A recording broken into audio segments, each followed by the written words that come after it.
Donc chariot Toyota BT RRE 160 HE. Alors HE comme cabine inclinable. La particularité de BT, effectivement, depuis quand même pas mal d'années maintenant, c'est que pour le chariot à marée tractable, pour éviter les problèmes de lombaire, on a différentes options. Là on a le laser, mais on a en plus la cabine inclinable qui fait que le dos et la tête sont positionnés sur le protège, pas le protège, mais l'appui-tête, de façon à limiter la fatigue au niveau des lombaires. Alors on fait le tour de la machine.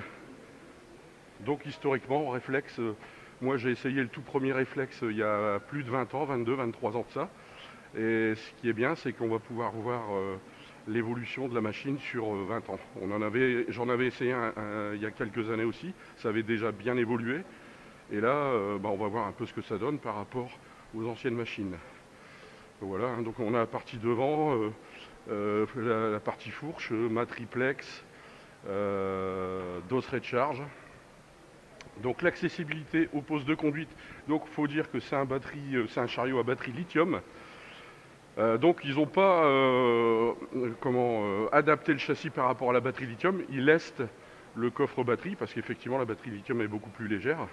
Donc l'accessibilité aux postes de conduite, on peut voir ici qu'on a une marche intermédiaire qui est bien basse, ça permettra aux personnes de petite taille de pouvoir y accéder. On a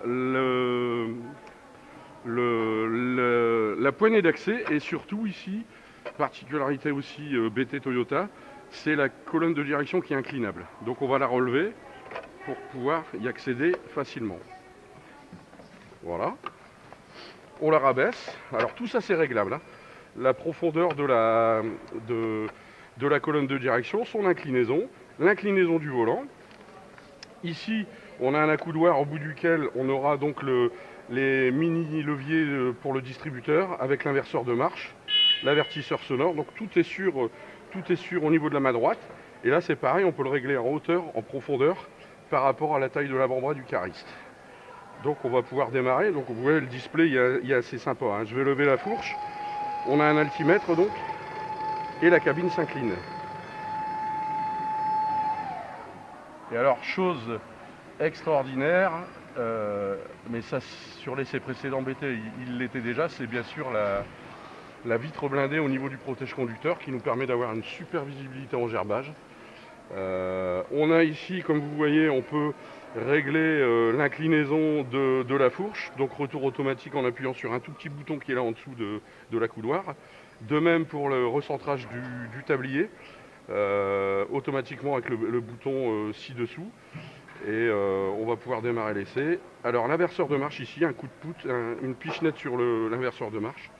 Et on va commencer par un slalom.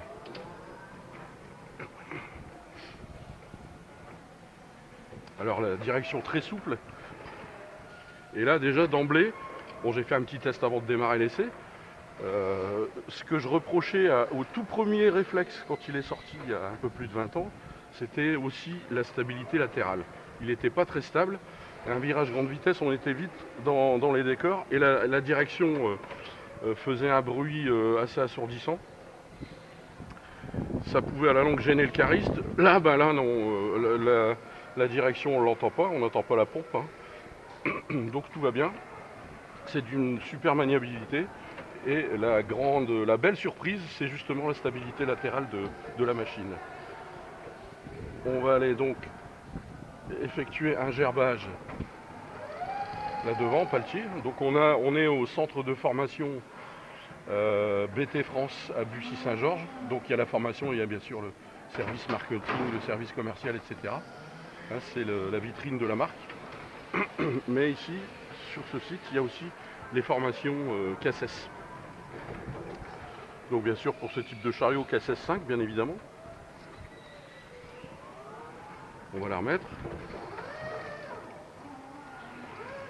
Alors bien sûr ce que je fais en CACES on le fait pas, hein. Je circule un petit peu charge haute, mais c'est justement pour voir la stabilité et le maniement de la machine. Voilà, on en a pris une à un niveau intermédiaire. On va reprendre une un peu plus haut. Voilà. Et donc là, si vous pouvez vous en rendre compte, on a le laser, voilà, qui centre la palette. Et là, vous savez que vos fours sont à la bonne hauteur. Il y a ça. Et si il n'y a pas de laser, on a l'altimètre qui nous donne la hauteur exacte de la lisse.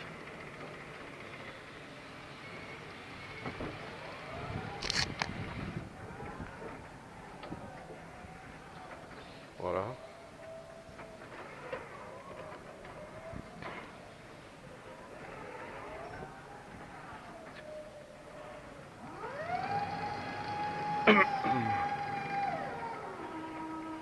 Particularité aussi, donc c'est même plus une particularité au niveau des chariots à main rétractable, c'est la direction 360 degrés.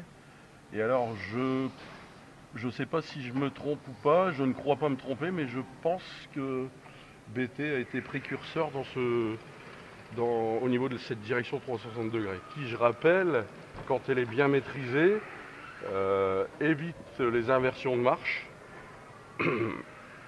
et les contre-braquages. Donc là, je vais vous faire une petite démo au niveau de la direction 360 pour aller chercher la palette tout en haut. Voilà, donc je tourne et je continue de tourner, je continue de braquer, et quand la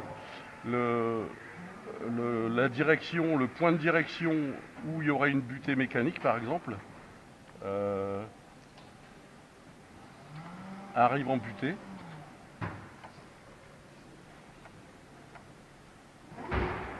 Voilà, donc vous voyez le laser là-haut. Alors visibilité extraordinaire, hein, forcément, avec une option telle le laser.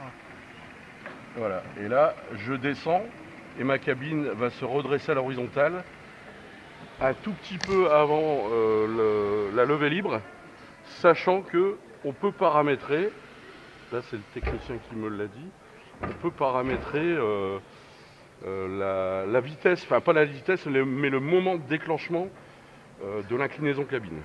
Donc ça c'est plutôt bien, parce que tout le monde ne supporte pas cette inclinaison cabine, donc là on a le choix, on peut l'utiliser ou pas. Donc ça c'est plutôt une bonne chose.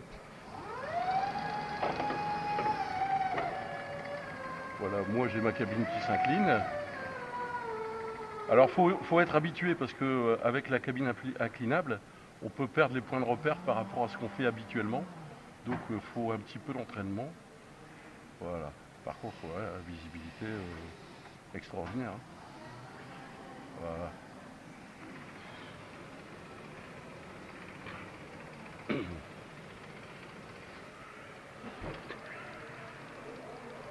Voilà, et la direction 360 degrés, ben on va s'amuser un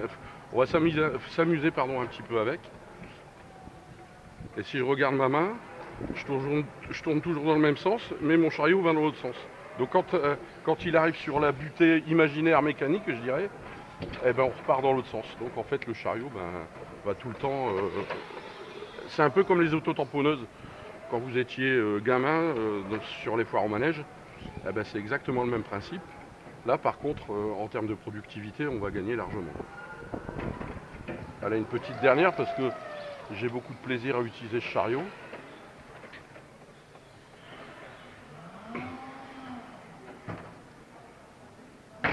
On a l'impression qu'on pourra utiliser le chariot à un poste complet sans aucune fatigue.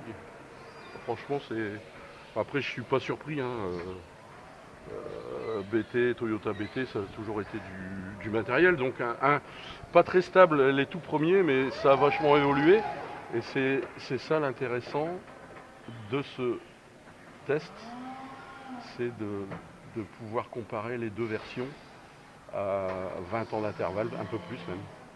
Voilà, donc je vais rentrer le chariot au garage. Voilà. Freinage électrique au lâcher de pédale, et puis bien sûr en cas d'urgence, on a le freinage pédale. Donc pour descendre du chariot, tout simplement, hein, on va relever la colonne de direction et on va céder les 3 points d'appui pour ne pas se faire mal au dos, et on descend facilement. Donc même une personne de petite taille pourra accéder et descendre du chariot. Donc effectivement, je suis pas surpris, mais super machine. Franchement, Stabilité, ce que je reprochais il y a 20 ans, ben, tout ça c'est complètement supprimé parce que ben, les ingénieurs ont bien travaillé là-dessus, hein. Donc stabilité latérale, nervosité du chariot, il y a une belle pêche, visibilité et souplesse de direction, super. Donc merci BT.